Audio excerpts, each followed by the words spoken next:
$1.1 billion. Although that's Taylor Swift's recent net worth evaluation by Forbes, funny enough, this number was not achieved through her music career, but rather through the distinctive marketing tactics she used, such as paralleling audience growth, creator narrative marketing, and the Parasocial principle. So today, what I'm going to tell you guys are what these tactics are, how Taylor uses them, and how you guys can apply these marketing cheat codes into your business. So maybe you could even reach a net worth of $1.1 billion too. Hey, I'm Marley Jaxx. I'm a 7-figure entrepreneur. I love taking unique creators like Taylor Swift and breaking down why their marketing is so disruptive and teaching you how you can use their genius tactics in your business too.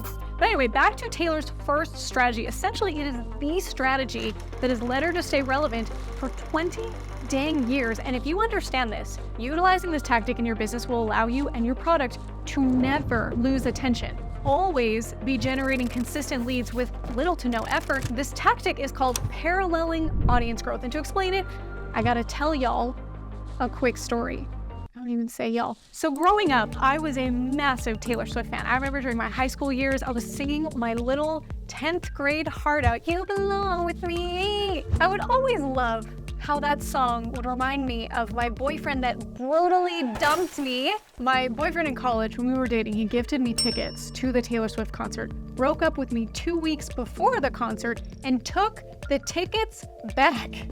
At this time, I worked at a radio station, and my boss heard what happened, and he surprised me not only with tickets, but he took me backstage to meet Taylor. But as I grew up into my college and then even into my dental school years, I was a dental hygienist, that cutesy Taylor Swift with kiddie music that appealed to my high school self grew with me, making songs like Red, Wildest Dreams, Bad Blood, Look What You Made Me Do, where I resonated with the more mature points about love that she was talking about as my relationships were less flings, but were rather deep and meaningful connections as I got older. And still to this day, Taylor makes music that absolutely resonates with her audiences to the core. The point here is that within my high school years, all the way to now, 20 years, that I, like obviously bajillions of others, was consistently obsessed with Taylor Swift, or more specifically, an obsessed customer. So how did she retain audiences for so long? What was her secret? Well, to tell you, let me tell you about entrepreneurs I see not using this secret sauce that leads them to lose millions of dollars in revenue. Many times what I see these entrepreneurs do who are attempting to establish themselves as the leader in their space is that initially they'll get some traction, maybe they even absolutely explode. For instance, one guy I follow, let's call him David. He's a coach in the e-com space. I worked with David for 2 months until he became absolutely massive on both Instagram and YouTube. He reached nearly 50 to 60,000 followers, generating millions of dollars in sales for his business. But where David went wrong was after 2 years, he felt like, I've made it, smooth sailing. He insists on making the same exact content over and over, which led to David eventually stagnating out at around 70,000 followers for the next 2 years. You lose your current audience, them getting bored and leaving, but taking a chapter from Taylor's playbook, we can use the concept called paralleling audience growth, meaning keeping on track of your audience's growth and growing with them. If David only understood that his students who were starting to grow out of e-com and into broader business things, that if he pivoted, his channel, his content, his growth wouldn't be as stagnant, and he could be making triple what he's making now. But with Taylor, as I grew up in my high school years, she grew up with me into more mature music, paralleling my growth and her growth, rebranding herself as she grew too. So the takeaway here is track where your current customers are at through simple customer avatar research. And then as time passes with the content you're making, see where your customers grow as well and make the content that grows with them, paralleling your audience's growth. But what about how to initially draw that crowd in to then grow with? What were the tactics that Taylor used? It's called the creator narrative marketing tactic. And this one is one that I hear absolutely nobody talking about. But from my time working in a radio station where I interviewed tons of celebrities and I kept a razor sharp pulse on Hollywood, that I saw the 20 to 30 year career lasting A-list celebrities using to constantly garner attention to drive a steady flow of customers to whatever movie or product the celebrity was selling. And this can be best explained with Taylor Swift's many controversial situations, one of which was when she went against her entire record label. It's a whole complicated story, but ultimately it boiled down to the record label just doing casual business and holding Taylor down to her 30-year contract, but Taylor wanted to make more money. She wanted more ownership of her own track, so she went on a massive press tour destroying how unfair the music industry was and how she wanted to own her tracks. Ultimately, despite her fans signing multiple petitions and rallying around her, Taylor couldn't break off. And so she re-recorded her old songs.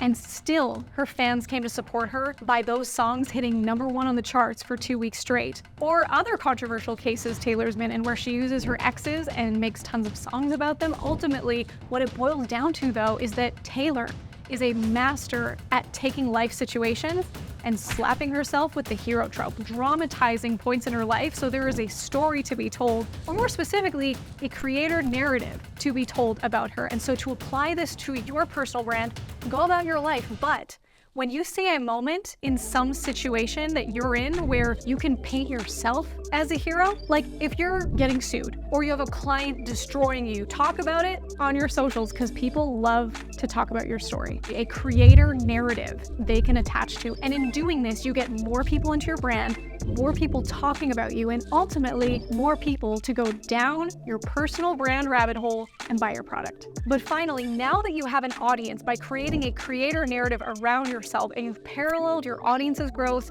keeping them for a long time, how do you bring those fans to be fully nurtured, to not just want your product, but crave your product? Every single moment, a single breath comes out of their nostrils. Well, Taylor is able to get these nostril-breathing customers through what is called the Parasocial principle.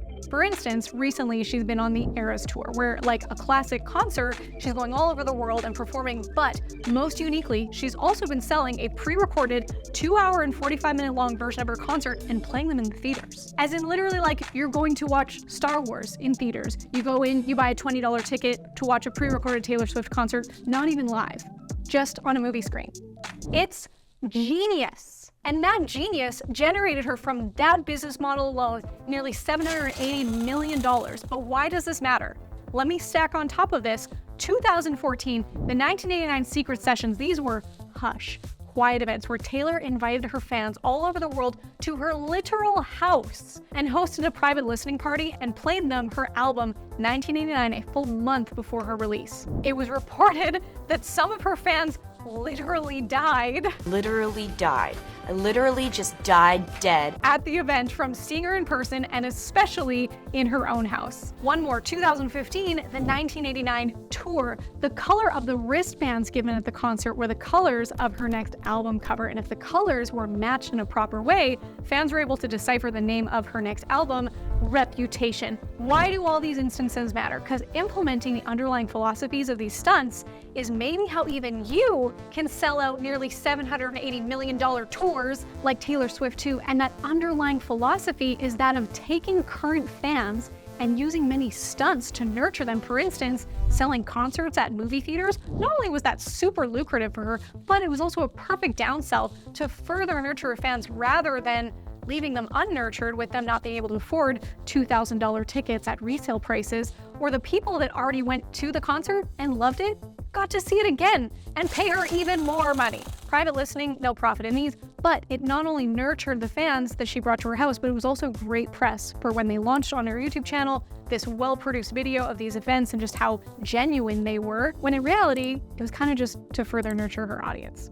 The special colored bracelets, another example, just like in her songs, she has these clues, these Easter eggs hidden around for her fans to decipher, which has her fans investing more time into deciphering these messages of her next album, to where if they buy the next time, they've already spent 70 hours trying to spell the word reputation out. Why don't they just spend an easy $15 for her album? And that, spread across millions of people, generates her insane amounts. Ultimately, with all of these, the main takeaway for you is that these all build fantastic parasocial relationships or one-way relationships with your audience where they feel like they are your friend.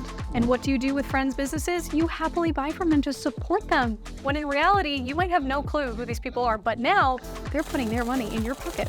The point here is wherever you get the chance, use the underlying concepts here with these different events she pulled and think these led her audience to spend more time with her. So for you guys, figure out things for your audience that you can spend more time with them. Is it a webinar? Is it posting more frequently? Live streams? Figure out that avenue so you guys spend more time with them together so they get nurtured further and buy from you.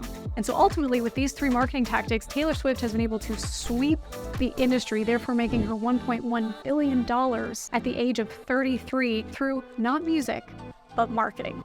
And if you're interested in learning more about marketing concepts like these, check out this video where I explain the specific strategies that I use in my own business that generate me consistent attention for consistent sales. I will see you guys there.